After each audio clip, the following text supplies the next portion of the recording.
मित्रांनो, दहिसर टोल नाक्यावरील वाहतूक कोंडीचा प्रश्न लवकरच सुटणार आहे। आज परिवहन मंत्री प्रताप सरनाईक यांनी दहिसर टोल नाक्याला भेट देत परिस्थितीचा सविस्तर आढावा घेतला। हमारे राज्य के उप मुख्यमंत्री तथा MSRDC और नगर विकास मंत्री एकनाथ शिंदे साहब ने ये दहिसर टोल नाका शिफ्ट करने का निर्णय ले लिया और वो हिसाब से टोल नाका शिफ्ट हो रहा है। पहले तो ये टोल नाका हमने वसई के वो साइड में, जैसे ये हमारा वर्सोवा नाका होता है, वो बाजू में शिफ्ट करने का निर्णय ले लिया और उस तरह का पत्र भी हमने नेशनल हाईवे अथॉरिटी को दिया है।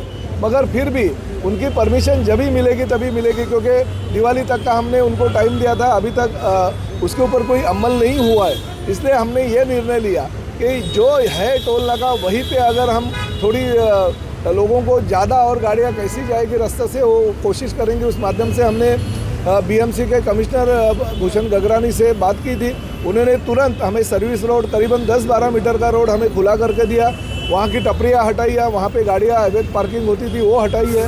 वो वहाँ पे 4 पेड़ है, वो पेड़ भी शिफ्ट करने का हमें उन्होंने प्रॉमिस किया और 1 महीने में वो करके देंगे। CCTV और साथ ही में उसके जो पोल है वो भी शिफ्ट करके दे। या भेटी दरम्यान त्यांनी स्पष्ट सांगितलं की NHAIला दहिसर टोल नाका स्थलांतरित करण्याचे आदेश आधीच देण्यात आले होते, मात्र अद्याप ते झालेले नाहीत।